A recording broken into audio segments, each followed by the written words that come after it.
देश के कई राज्यों में बाढ़ और बारिश ने कोहराम मचा दिया है। चारों तरफ हाहाकार और तबाही का मंजर है। लोगों की जिंदगी पर संकट खड़ा हो गया है। महाराष्ट्र के जलगांव में अंजनी नदी उफान पर है और बाढ़ का पानी रिहायशी इलाकों में घुस गया है। महाराष्ट्र के गढ़चिरौली में भी बाढ़ ने तबाही मचा दी है। कई इलाकों में बिजली और इंटरनेट सेवा ठप हो गई। उधर कश्मीर के बांदीपुरा और गांदरबल में बादल फटने के बाद सैलाब उतर आया। असम के शिवसागर में बाढ़ ने 50 साल का रिकॉर्ड तोड़ दिया। यहां से भी भारी नुकसान की खबरें हैं। केरल के अलापुझा और गुजरात के सूरत शहर की तस्वीर भी भारी बारिश की वजह से बिगड़ गई।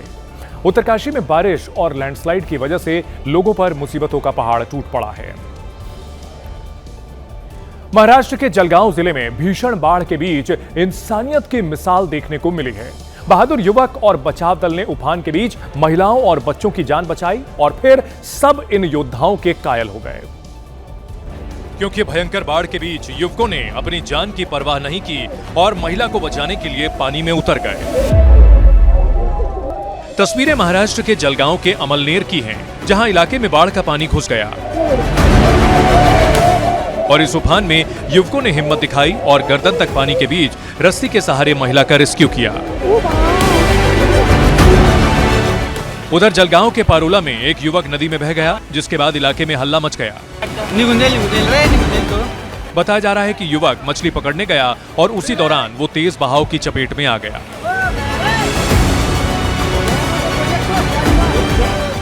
महाराष्ट्र के जलगांव में बाढ़ बारिश से हालात इतने खराब हैं कि रेस्क्यू के लिए एनडीआरएफ की टीमें ग्राउंड जीरो पर हैं।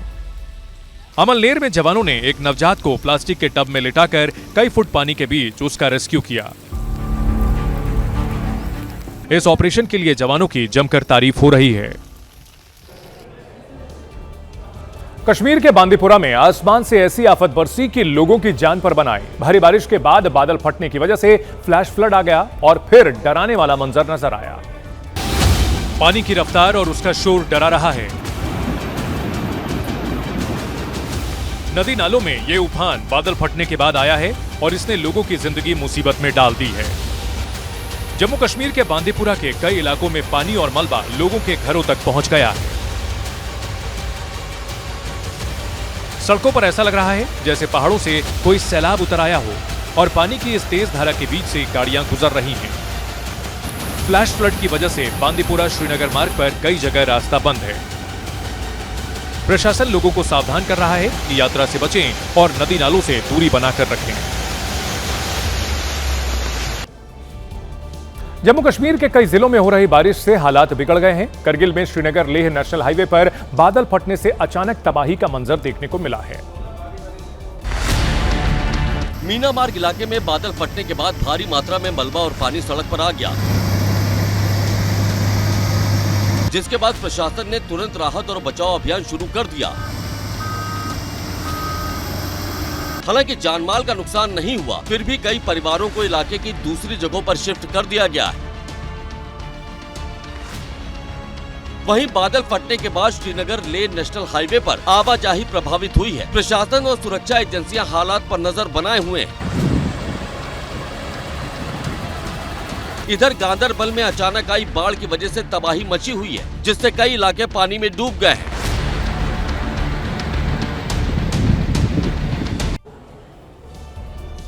महाराष्ट्र के गढ़चिरौली में बूंदों ने मानो तांडव मचा दिया है। हर तरफ पानी भरा हुआ है। सड़कों पर नो एंट्री का बोर्ड लगा दिया गया है और ऐसे में लोगों के पास घरों में कैद रहने के अलावा कोई चारा नहीं बचा है। ड्रोन से ली गई तस्वीर बिना कहे सारी कहानी बयां कर रही है। जहां तक नजर जाएगी, जिस तरफ भी आप देखेंगे, सिर्फ और सिर्फ तबाही का ही मंजर दिखेगा। बरसाती पानी ने पूरे इलाके में घुसपैठ कर ली। ऐसा लग रहा है जैसा पूरा शहर किसी नदी के साए में समा गया। जलजमाव की वजह से कई इलाकों का संपर्क दूसरे इलाकों से टूट गया है। अपने जंगलों के लिए मशहूर गढ़चिरौली के जंगलों का हाल भी रिहायशी बस्तियों जैसा ही है। प्रशासन युद्ध स्तर में राहत और बचाव के काम में जुटा है, लेकिन भारी जलभराव से रेस्क्यू ऑपरेशन में मुश्किलें आ रही हैं।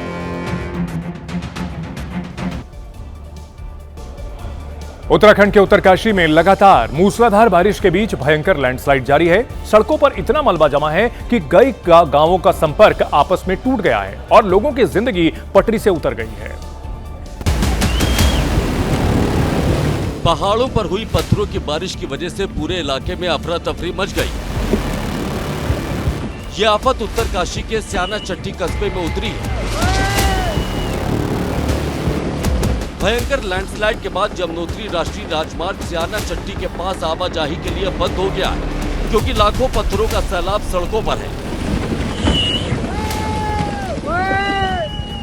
सड़कें पूरी तरह से क्षतिग्रस्त हो गईं। राहगीर अब पैदल चलने को मजबूर हो गए हैं। पहाड़ों से लगातार पत्थर गिर रहे हैं। गनीमत यह है कि इस तबाही की चपेट में कोई गाड़ी नहीं आई, वरना बड़ा हादसा हो जाता।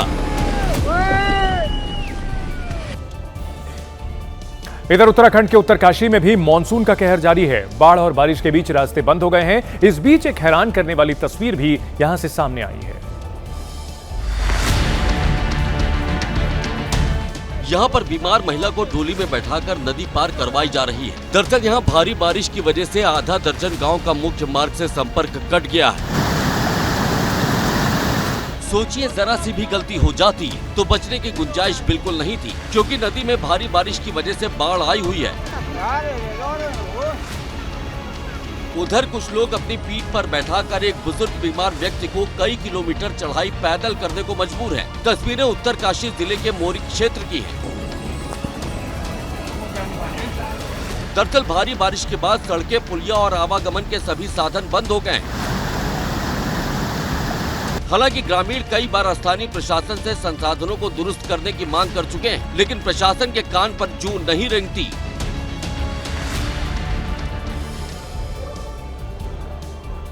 वंदे भारत ट्रेन सिर्फ आपकी और हमारी यात्रा को ही शानदार नहीं बनाती, बल्कि ये जिंदगी भी बचाती है। जी हां, पहली बार वंदे भारत ट्रेन ने एक इंसान को नया जीवन देने के लिए जो किया, उसकी हर जगह तारीफ हो रही है।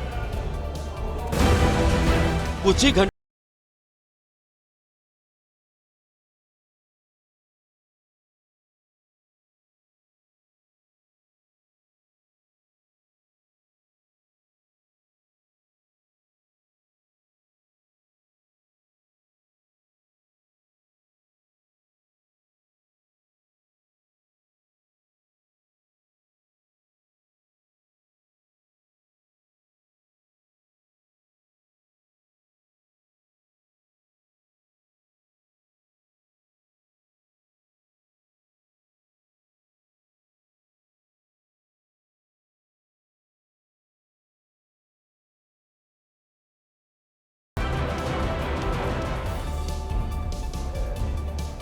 एक कार उत्तराखंड के हरिद्वार से दिल्ली की ओर जा रही थी। कार जैसे ही मैंगलोर पहुंची, सड़क पर जा रहे कांवड़ यात्रियों को साइड से लग गई और इससे उनकी कांवड़ खंडित हो गई। फिर क्या था, कांवड़ियों को गुस्सा आ गया और फिर उन्होंने ऐसा उत्पात मचाया कि हर कोई हैरानी से बस देखता ही रह गया। देखिए कैसे इन लोगों ने पूरी कार को तोड़कर रख दिया।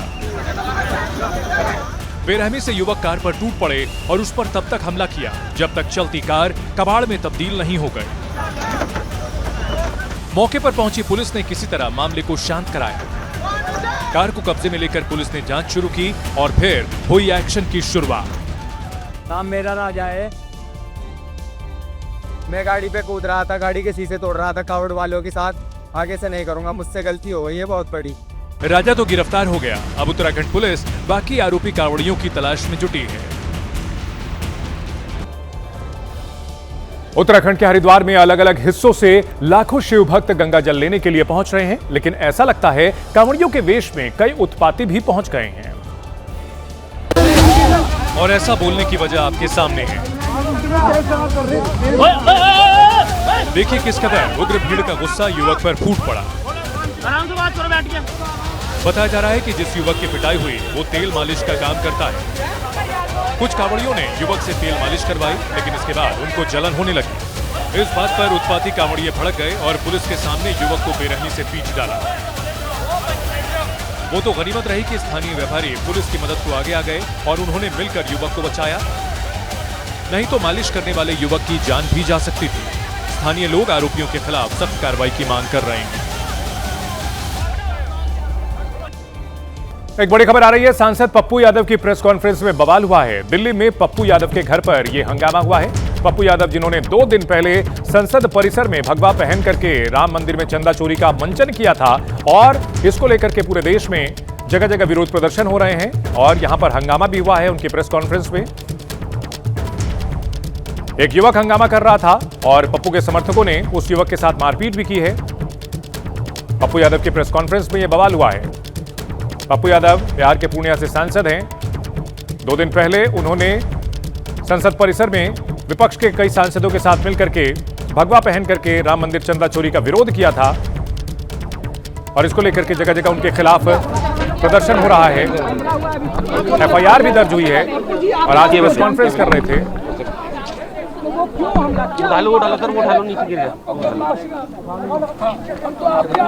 देखिए, इस दौरान पप्पू यादव के समर्थकों ने उन युवकों की पिटाई भी की है। पप्पू यादव के घर पर हंगामा हुआ है। हंगामा कर रहे युवकों के साथ मारपीट की गई है।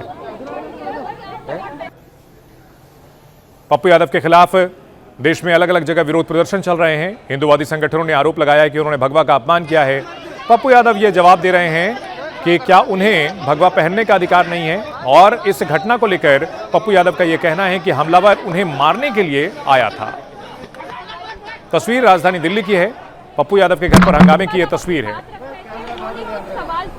ये हंगामा शुरू हुआ, क्या हुआ, कौन थे, क्या सवाल कर रहे थे? भैया, मेरे घर में कोई ढुक के हमला करेगा, आप बताओ। सही नहीं, आपके साथ आई थी क्या? सर, हम लोग जब एंटर हुए तो यहाँ पर बहुत सारे लोग मौजूद थे और बहुत सारे लोग बैठे थे। आप लोगों के नॉलेज में था और हमने देखा कि आपके घर में बहुत सारे लोग आए स्टिंग करेगा। आपके घर में बहुत सारे लोग बैठे हुए थे, मीडिया वाले, हम लोग सब यहाँ खड़े हमसे हुए थे। मिलने नहीं बैठेंगे। जी, कौन थे सर वो, कुछ पता? हमसे मिलने नहीं आएंगे लोग, हम जनता हैं। देखिए, लोहे से उसने हमला किया, मेरे ऊपर मारा है। मैं तो मैं साहब को बचा रहा था, चप्पल निकाल रहा है और हाथ में पता नहीं लोहे का क्या मार रहा है। अपना बचाव नहीं करेंगे, इतने लोगों को होते हुए मेरी जान बच गई। वो चाकू लिया हुआ था, वो जो है। देखिए आप लोग उल्टा हम लोग उल्टा सवाल आप कर रहे हैं। मेरे चेस्ट पे मारा है। चाकू लेके मारने आया भाई। चाकू आपके साथ मैडम, अभी मैं हाफ रहा हूँ। अब मेरी स्थिति देखिए। बहुत सारे लोग घर में आए हैं, मीडिया वाले हैं। इसको अभी मेरी सांस मैडम हमला कर रहा है। अब हम और वो कह रहा है कि अगर आप बाहर निकलेंगे तो आपकी हत्या कर देंगे। अब ऐसे बोल रहा है कि हत्या तो करेंगे, हत्या कर देंगे। ऐसे जननेता के लिए तो हमारी जान भी हाजिर है। अगर ऐसे ऊपर दबरी हमारे सांसद जी, यादव जी के लिए हमारी जान भी जाएगी। हमारी जान यादव जी के लिए कितना औकात लगा ले। पप्पू यादव का है क्या कार्यकर्ता काफी है, हमला कर रहा है वो, और दिल्ली पुलिस उसको बचा रही है। शाम के ऊपर हमला कर रहा है, साजिश के साथ आ गई सर। हो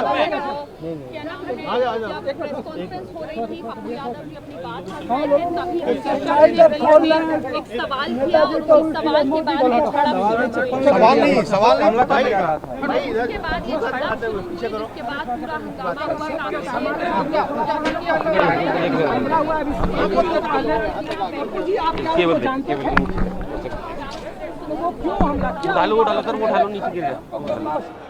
तो पप्पू यादव ये बता रहे हैं कि मेरे घर में घुसकर मुझे मारने की कोशिश की गई है। हमलावर के पास चाकू था। पप्पू यादव की प्रेस कॉन्फ्रेंस में यह पूरा बवाल हुआ है। एक युवक ने पप्पू यादव पर हमला करने की कोशिश की है। पप्पू यादव और उनके समर्थकों का यह दावा है। एबीपी न्यूज संवाददाता मदिहा हमारे साथ जुड़ चुकी है। मदिहा, क्या हुआ है यहां पर? क्या जो हमलावर था उसके पास से चाकू बरामद हुआ है जैसा कि दावा किया जा रहा है? बिल्कुल यही दावा है कि जो हमलावर है उसके पास चाकू मिला है। पप्पू यादव जी खुद यहाँ पर मौजूद हैं, हमारे साथ हैं। उनके घर में पप्पू यादव जी एक प्रेस कॉन्फ्रेंस कर रहे थे और इसी जगह हम आपको तस्वीर भी दिखाते हैं। इसी जगह जहाँ पप्पू यादव जी इस वक्त बैठे हैं वहाँ बैठे हुए थे, यहाँ प्रेस कॉन्फ्रेंस कर रहे थे। मीडिया के कैमरे लगे थे, मीडिया कर्मी यहाँ पर मौजूद थे, साथ ही यहाँ पर बहुत सारे अन्य लोग मौजूद थे। पप्पू जी, इस वक्त आप एबीपी न्यूज पर, पप्पू जी एबीपी न्यूज पर आप लाइव हैं। हम ये जानना चाहते हैं, ये मिला है हमलावर के पास से, क्या हुआ था सर उस वक्त? आपके सामने न निकला है, आपके सामने न हमला किया है। सर आपको भी कहीं ना कहीं सर क्या हुआ था उस वक्त, उस शख्स ने क्या किया? कई लोग आपके जो हमला साथी हैं उनको चोट भी आई है। आप देखिए ना, उस पर हमला, सब पर छात्र पर हमला। अब पप्पू यादव का क्या गुनाह है? गुनाह गिरी का है, चंपत राय का है, हमारा क्या गुनाह है? हमने कोई गुनाह किया है क्या? हमने क्या चोरी की? शंकराचार्य को ये लोग पीटे, संत को ये लोग पीटते हैं, चोरी ये लोग करते हैं।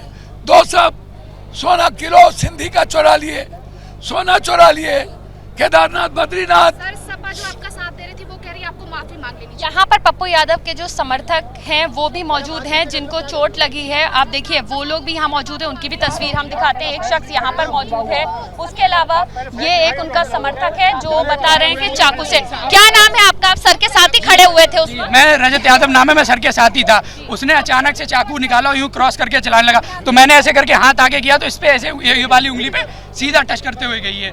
जी के हाथ में वो चाकू है जो दावा ये किया जा रहा है हमलावर के पास से मिला है। और जिस वक्त मैं आपको सामने में मिला, हम तो समझ रहे थे सारे मीडिया से ही लोग आए हुए, उन्हीं के बीच में वो बैठा हुआ था। तो देखिए ये पप्पू यादव जी इसी जगह अपने घर जो उनका आवास है यहाँ नई दिल्ली में, वहां पर एक प्रेस कॉन्फ्रेंस कर रहे थे, मीडिया के कैमरे लगे थे। और सर इस मामले में अभी आगे कार्रवाई FIR करवाएंगे? ठीक नहीं है, तबीयत चोट लग गया। इस हंगामे के बाद जो पप्पू यादव जी हैं वो यहाँ पर जो है बोल रहे हैं कि उनके अचानक क्या वो आपके हाथ में एक चाकू भी है? आप खुद देख रहे हो, पकड़ा है चाकू, किस तरह हमला किया। वो कह रहा जान से मारेंगे। क्या इसकी पहले से कोई आपको धमकी मिली थी? अब तो डेली बाबा लोग कह रहे हैं जला दो, 51 लाख रुपया देंगे, 11 लाख रुपया देंगे, सब कह रहे हैं मारो। हम तो बचाई, अब तो देखिए हम उस पर बैठ सो गए कि नहीं सोए? पुलिस को हम उस पर सो गए। पुलिस को दे दिया उनको? पुलिस को दिया या कहाँ गया वो शख्स? भैया वो तो थाना प्रभारी न जाने जो वर्दी में थे जी। पर आप बहुत गंभीर वो बात कह रहे हैं, आपके हाथ में एक चाकू है। सर आपको तो मैंने अभी फुटेज दिखाया भैया, अभी तो मारने की साजिश थी, वो तो बच गया। लोग अभी मिलने वाले जनता दर्शन नहीं होते।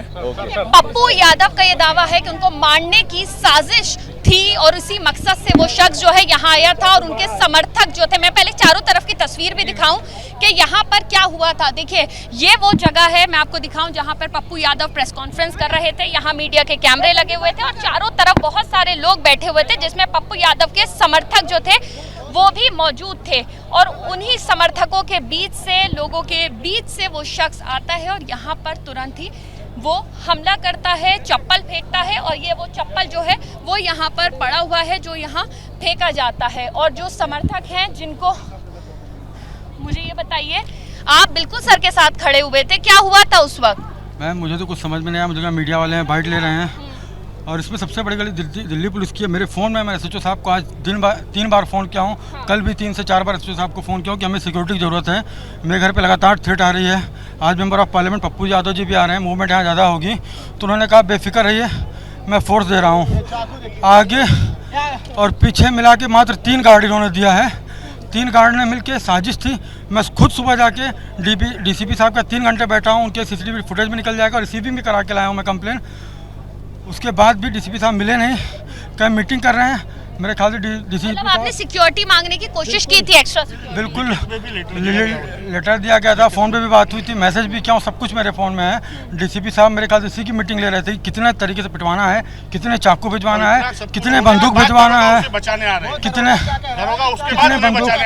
मेरे यहाँ हर जगह चोट लगी हुई है। मैं भी जा रहा हूँ मेडिकल कराने और मैं इसमें सिर्फ और सिर्फ दिल्ली पुलिस की गलती है। हम तस्वीरें दिखा रहे हैं अपने दर्शकों को कि किस तरह से उस यहां क्या हमलावर एक से ज्यादा थे, ये भी सवाल उठ रहा है।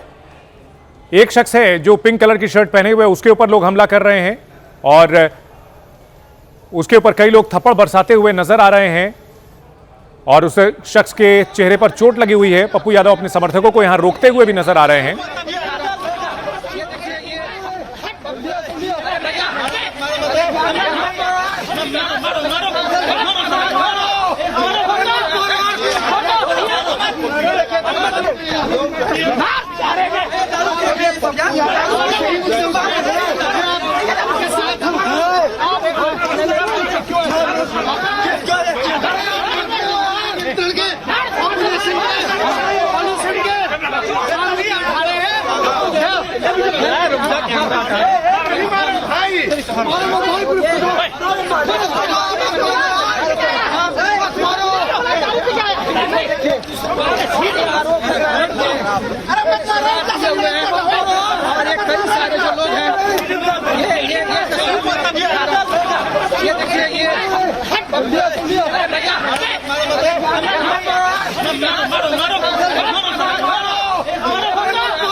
मदिहा हमारे साथ लगातार बनी हुई है। मदिहा, क्या हमलावर अकेला था या एक से ज्यादा थे वहां हमलावर? किसी तरह की नारेबाजी हुई थी और कैसे इस घटना की शुरुआत हुई थी वहां पर, जानकारी अगर मिल पाए तो।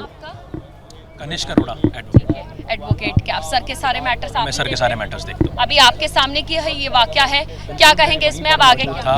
कनिष्क अरोड़ा है जो उस वक्त यहाँ मौजूद थे, आप एडवोकेट हैं उनके पप्पू यादव के। हाँ बिल्कुल। आप बताइए क्या हुआ था? देखिए, ये घटना जब से हुई है 30 जुलाई के बाद से, जब से हम पुलिस को लगातार ये लिख रहे हैं कि कुछ असामाजिक तत्व ऐसे हैं जो कोशिश कर रहे हैं माहौल बिगाड़ने की, हमारी जान और माल को क्षति पहुँचाने की। इसी संदर्भ में कल रात को भी और आज सुबह भी हमने डीसीपी को लेटर दिया, जिसकी रिसीविंग मेरे पास है। हमने लेटर में ये लिखा कि पप्पू यादव जी वैसे भी Y+ श्रेणी सुरक्षा माननीय हाईकोर्ट पटना ने उन्हें दी। तो देखिए, हमले की ये तस्वीर आपको दिखा रहे हैं कि किस तरह से पप्पू यादव पर हमला किया गया। उनके एक चाकू भी बरामद हुआ है जो कि पप्पू यादव के हाथ में है और दावा यह किया जा रहा है पप्पू यादव की तरफ से और उनके समर्थकों की ओर से कि यही चाकू लेकर के आरोपी आया था उनके घर पर और उसकी नीयत पप्पू यादव को जान से मारने की थी। पप्पू यादव के समर्थकों ने उस युवक को पीटा और पुलिस के हवाले कर दिया। पप्पू यादव का दावा है कि जब से संसद में उन्होंने विरोध किया था भगवा पहन करके, उसके बाद से उनको लगातार जान से मारने की धमकी दी जा रही थी और इसी सिलसिले में उनके घर के अंदर घुस करके चाकू से मारने की कोशिश की गई है। पप्पू यादव ने प्रेस कॉन्फ्रेंस बुलाई थी और इस प्रेस कॉन्फ्रेंस के दौरान हंगामा हुआ।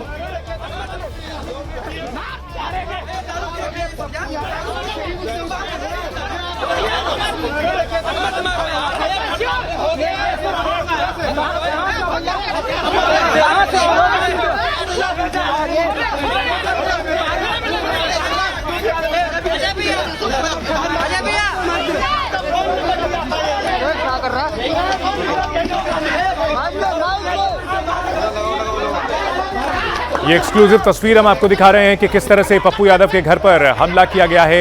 एक युवक ने चाकू लेकर के पप्पू यादव को जान से मारने की धमकी दी है। ये आरोप लगाया गया है पप्पू यादव की ओर से। हमला करने वाले युवक की जमकर पिटाई की गई है और पुलिस उसे लेकर के थाने गई है। पप्पू यादव ने आरोप लगाया कि उनकी हत्या की साजिश रची जा रही है। समर्थकों का यह कहना है कि बाकायदा सुरक्षा की मांग की गई थी लेकिन पुलिस की ओर से सुरक्षा मुहैया नहीं कराई गई। दो तस्वीरों के जरिए इस मारपीट को समझिए। पप्पू यादव अपने समर्थकों को रोकते हुए नजर आ रहे हैं उस युवक को पीटने से।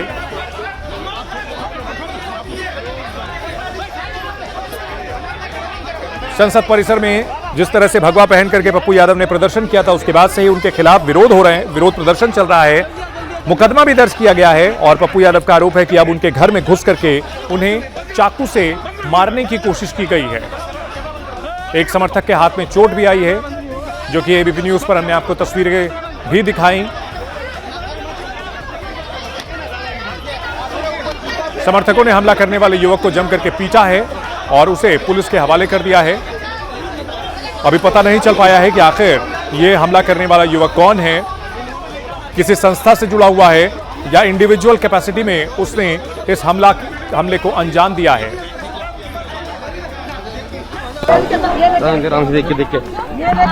तो प्रेस कॉन्फ्रेंस आप कर रहे थे, उसके बाद आप अपनी बात रख रहे थे, उन्होंने कुछ सवाल किया और ये हंगामा शुरू हुआ। क्या हुआ, कौन थे, क्या सवाल कर रहे थे? भैया मेरे घर में कोई ढुक के हमला करेगा, आप बताओ। सही नहीं, आपके साथ आई थी क्या? सर, हम लोग जब एंटर हुए तो यहाँ पर बहुत सारे लोग मौजूद थे और बहुत सारे लोग बैठे थे। आप लोगों के नॉलेज में था और हमने देखा कि आपके घर में बहुत सारे लोग आए स्टिंग करेंगे। आपके घर में बहुत सारे लोग बैठे हुए थे, मीडिया वाले, हम लोग सब यहाँ खड़े हमसे हुए थे। मिलने नहीं बैठेंगे। कौन थे सर वो, कुछ पता? हमसे मिलने नहीं आएंगे लोग, हम जनता हैं। लोहे से उसने हमला किया, मेरे ऊपर मारा है।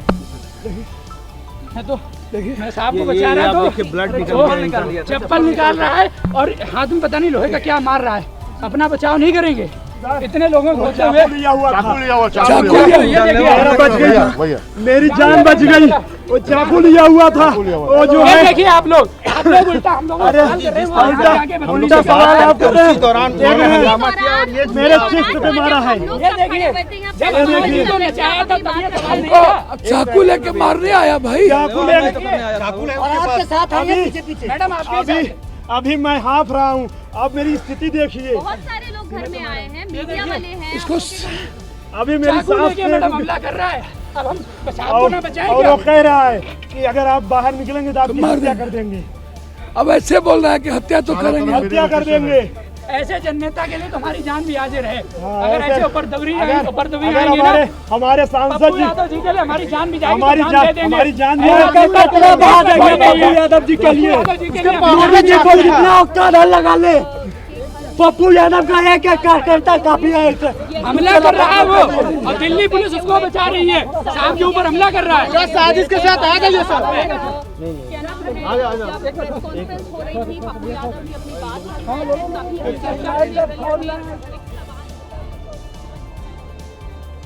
एबीपी न्यूज संवाददाता मदीहा उसी जगह मौजूद हैं पप्पू यादव के घर पर। मदीहा, सीक्वेंस में बताएं हुआ क्या था, किस तरह से इस हमले को अंजाम दिया गया? देखिए बिल्कुल सीक्वेंस से आपको बताते हैं कि आखिर हुआ क्या था। यहाँ पर पप्पू यादव जो है उनके घर पे एक प्रेस वार्ता जो है वो चल रही थी। कहाँ चल रही थी, किस जगह, ये भी आपको दिखाते हैं। मैं चाहूंगी मेरे कैमरे पर जो सहयोगी हैं सुनील पांडे जी वो दिखाएं कि उनके घर में ये जो ग्राउंड है, ये गार्डन है, यहाँ पर ये वो जगह है, ये वो टेबल है जहां पर सारे मीडिया कर्मियों के माइक रखे हुए थे। यहाँ पप्पू यादव जी इस सीट पर सामने जो है वो बैठे हुए थे और यहाँ पर प्रेस से बातचीत कर रहे थे। सभी कैमरे जो थे यहीं लगे हुए थे, लेकिन उनके घर में सिर्फ प्रेस वाले मौजूद नहीं थे, सिर्फ मीडिया कर्मी नहीं थे, बल्कि और भी कई लोग थे। उनकी टीम से की तरफ से बताया गया कि क्योंकि जनता दरबार भी रहता है, बहुत सारे लोग पप्पू यादव से मिलने आते हैं, तो इसलिए यहाँ पर जो कुर्सियाँ डली हुई हैं इसी तरह से कुर्सियाँ डली हुई थी और यहाँ पर बहुत सारे लोग जो थे वो भी बैठे हुए थे। अलग अलग जगह से आए हुए लोग थे। उनकी टीम की तरफ से यही कहा गया कि जनता दरबार है, बहुत सारे लोग अलग अलग जगह से आते हैं। प्रेस कॉन्फ्रेंस के दौरान उसी बीच में यहाँ पर तुरंत ही एक चप्पल आता है पप्पू यादव की तरफ। आप संपत राय और गिरी पूरा 200 किलो सोना चांदी सब खपत कर दिए। आप उस पर क्यों नहीं बोल रहे हो? आप अभी एफआईआर दर्ज कराएंगे जिस तरह से हमला हुआ है? हम तो पहले ही कई एफआईआर करवा चुके हैं, जा चुके हैं, मेरे लॉयर भी यहाँ। आज की घटना के बाद भैया हम डरेंगे तो नहीं, इसको मारना हो मार दे। देखिए आज की घटना बहुत निंदनीय है। साथ मौजूद है बातचीत करने के लिए लाइव पर ही कनिष्क अरोड़ा, जो कि पप्पू यादव जी के सारे लीगल मैटर देखते हैं, उनके एडवोकेट हैं, उन्हीं से हम सीधे बातचीत करते हैं। कनिष्क जी, इस वक्त आप एबीपी न्यूज पे लाइव हैं, इस पूरे मामले में आप खुद यहाँ मौजूद थे, क्या हुआ था? देखिए मैम, हम लोग इसको दिल्ली पुलिस की बहुत बड़ी विफलता कहते हैं। हम लोग पिछले 2 दिन से लगातार दिल्ली पुलिस को ये इन्फॉर्मेशन दे रहे थे कि ऐसी घटना घटित की जा सकती है, कुछ असामाजिक तत्व माहौल खराब करने का प्रयास कर रहे हैं। हमने देखा जब से 30 जुलाई की ये घटना हुई उसके बाद से कुछ असामाजिक तत्वों ने बहुत ही अभद्रता के साथ पोस्ट डालना, धमकी देना, वॉइस कॉल करना, व्हाट्सएप करना, मैसेज करना, ईमेल करना। इनकी वाइफ रंजना यादव जो खुद सांसद हैं, उनके घर के बाहर 50-60 लोग साधु संत की वेशभूषा में जाकर बैठ गए जो हथियारों से लैस थे। कल दिल्ली पुलिस और आपके मीडिया ने खुद दिखाया ये चीज़। उसके बाद भी कल रात हम डीसीपी साहब से मिले, आज हम डीसीपी साहब से मिले। हमने उनसे कहा कि ये 6 बार चुने गए सांसद हैं, इनकी सुरक्षा का ध्यान रखना, इनकी सिक्योरिटी को प्रायोरिटी पर रखना आपका दायित्व है। जब ये दिल्ली यहाँ पर एक बात कहने के लिए रोकूंगी आपको, क्या ये सब चीजें तभी शुरू हुई जब से पप्पू यादव जी संसद में वो भगवा कपड़ा पहन के गए थे, उसके बाद से ये चीजें शुरू हुई हैं? नहीं, देखिए इनको धमकियां तो बहुत पहले से मिलती आई हैं। पप्पू यादव जी को Y+ श्रेणी की सुरक्षा हाई कोर्ट पटना ने जून में भी प्रोवाइड की थी और पिछले 6 से 8 साल से हो रही है।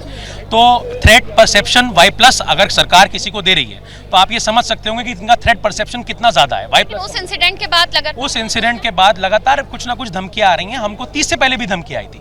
30 के बाद उन धमकियों का फायदा उठाकर कुछ असामाजिक तत्वों ने और माहौल बिगाड़ने का प्रयास किया। बिल्कुल। और आज देखिए, बढ़िया, हम तस्वीरें अपने दर्शकों को एक बार फिर से दिखा देते हैं किस तरह से इस हमले को अंजाम दिया गया और उसके बाद यहाँ पर कैसे पप्पू यादव ने प्रेस कॉन्फ्रेंस की है और उसके बाद उनके हाथ में वो चाकू भी हम देख रहे हैं। पप्पू यादव ने आरोप लगाया कि यही चाकू लेकर के हमलावर आया था और उसने उन्हें जान से मारने की कोशिश की है। पप्पू यादव के समर्थकों ने उस युवक की पिटाई की है। देखिए, पप्पू यादव वो चाकू भी दिखा रहे हैं जिससे उन पर हमला करने की कोशिश की गई है, आरोप लगाया गया है।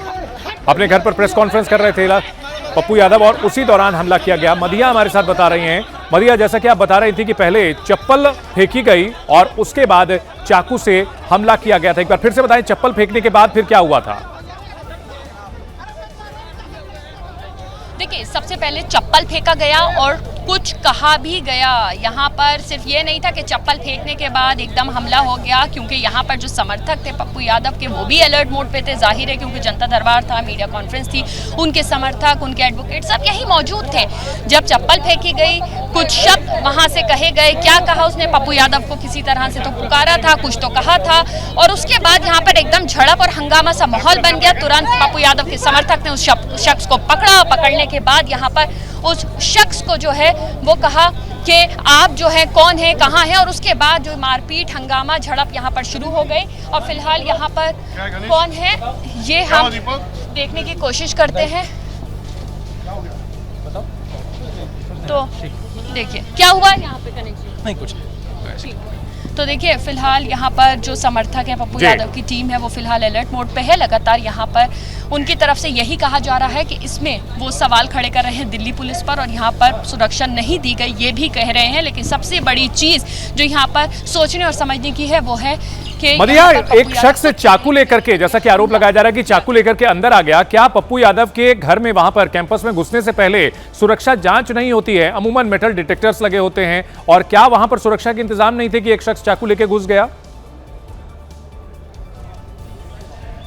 देखिए, ये चीज भी हम आपको बताएंगे, लेकिन फिलहाल आपको बताएं कि यहाँ पर दिल्ली पुलिस पहुंची हुई है। यहाँ पर पहुंची हुई है। जाहिर है इस पूरे मामले में यहाँ पर जो मामला है इसको देखेगी, इसीलिए यहाँ पर दिल्ली पुलिस के कुछ लोग जो हैं वो पहुंचे हुए हैं। और क्या सुरक्षा की जैसे आपने बात कही, तो मैं आपको बता दूं कि नहीं, यहाँ पर कोई मेटल डिटेक्टर वगैरह नहीं लगा हुआ है जिसके जरिए जो लोग हैं वो अंदर आते हैं। यहाँ पर उनकी टीम की तरफ से बार बार ये कहा जा रहा है कि जनता दरबार भी रहता है, तो इसी वजह से न सिर्फ यहाँ मीडिया कर्मी थे बल्कि बहुत सारे और लोग भी पहुंचे हुए थे। देखिए, मैं अगर यहाँ से आपको तस्वीर दिखाऊं, मेरे कैमरा पर्सन दिखाएंगे, ये कितनी बड़ी जगह है। काफ़ी बड़ा ये गार्डन है जहां पर बहुत सारी कुर्सियां पड़ी रहती हैं। पप्पू यादव ने खुद ये बात कही कि अमूमन यहाँ बहुत सारे लोग रहते हैं जो मिलने के लिए आते हैं और यही वजह है कि यहाँ पर उस वक्त ना सिर्फ यहाँ पर पप्पू यादव के क्लोज टीम समर्थक बल्कि उसके अलावा यहाँ पर और बहुत लोग मौजूद थे। और सुरक्षा की जहाँ तक बात है तो नहीं, यहाँ पर कोई चेकिंग के बाद अंदर नहीं आया जाता है, क्योंकि यहाँ पर जनता ही ज़्यादातर आती है या उनसे मिलने वाले उनके समर्थक, उनके जान पहचान वाले लोग यहाँ पर आते हैं। कुछ अन्य लोग आते हैं, दूर दराज से आते हैं जो अपनी समस्या लेके उनके पास आते हैं। लेकिन फिलहाल यहाँ पर ऐसा कोई इंतजाम नहीं था कि अगर हम अंदर आते तो हमें हमारी चेकिंग की जाती या कोई मेटल डिटेक्टर, ऐसा कुछ नहीं था। इसी वजह से यहाँ पर आप देखिए कि जो दावा किया जा रहा है कि एक बड़ा चाकू जो है वो उस शख्स के पास से बरामद हुआ है, ये दावा जो है उनकी टीम की तरफ से करा गया। उन्होंने कहा कि जब हमने उसे पकड़ा उसके बाद हमें वो चाकू जो है उस शख्स के पास से बरामद हुआ है। दिल्ली पुलिस का जो शख्स यहाँ मौजूद थे वो उस शख्स को ले गए हैं। यहाँ पे कौन है, कहाँ से आया था, क्या उसका मकसद था, ये तो सब जांच में पता चलेगा। लेकिन फिलहाल पप्पू यादव ने हमसे बातचीत की, उन्होंने साफ कहा कि मुझ पे ये हमला था, मुझ पे हमला करने की कोशिश थी, जानलेवा हमला था। और सबसे बड़ी बात यह उनकी टीम की तरफ से कहा जा रहा है कि हमें धमकियां मिलने के बाद हम लगातार दिल्ली पुलिस से सुरक्षा की मांग कर रहे थे, हम लगातार लेटर लिख रहे थे, हमने लिखित हमारे पास वो लेटर भी है जिसमें हमने सुरक्षा की मांग की थी। लेकिन बावजूद उसके उनका कहना है कि हमें सुरक्षा नहीं मिली। बीच में रोकना चाहूंगा, जो वीडियोस देख रहे हैं इसमें कई अलग अलग लोग नजर आ रहे हैं जिनकी लोग पिटाई करते हुए दिख रहे हैं। सिर्फ एक शख्स नहीं था, क्या एक से ज्यादा शख्स थे वहां पर? नहीं, देखिए यहाँ पर सिर्फ एक ही शख्स था जिसको लोगों ने पकड़ा है, लेकिन बाद में यहाँ पर किसी और शख्स को भी यहाँ पर लोग कह रहे हैं कि कोई और शख्स है जिस पर उन्हें शुबा है, उन्हें शक है, इसी वजह से उन लोगों को पुलिस लेके गई है। सबसे बड़ी बात यह है कि यहाँ पर इतने बहुत शुक्रिया मदिया, इस बड़ी खबर पर आप नजर बनाए रखें। तो सांसद पप्पू यादव के घर पर हमला हुआ है, जिसकी तस्वीरें एबीपी न्यूज ने आपको एक्सक्लूसिव दिखाई हैं।